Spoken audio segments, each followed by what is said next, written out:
シェブロレット。後ろから見るとこんな感じ。めちゃめちゃフラット。うわ、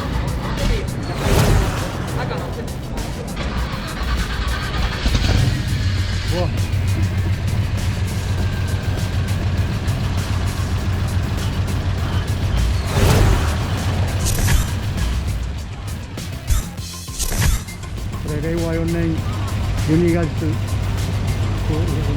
18日、18、17月日曜日です。寝ていたらとんでもない車あったり、これもかっこいい。ホーミー書いてある。ホーミークラブ。マイホーミー。What's up, my homie?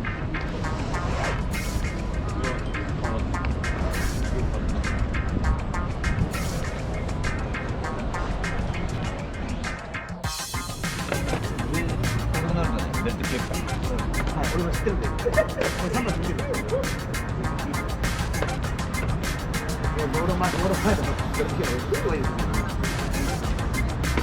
みんな日本人。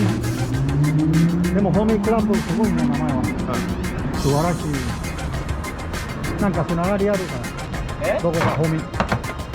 アメリカよく使う。ラティノな、なんていう。さあ、ホーミーはもともとラティノな。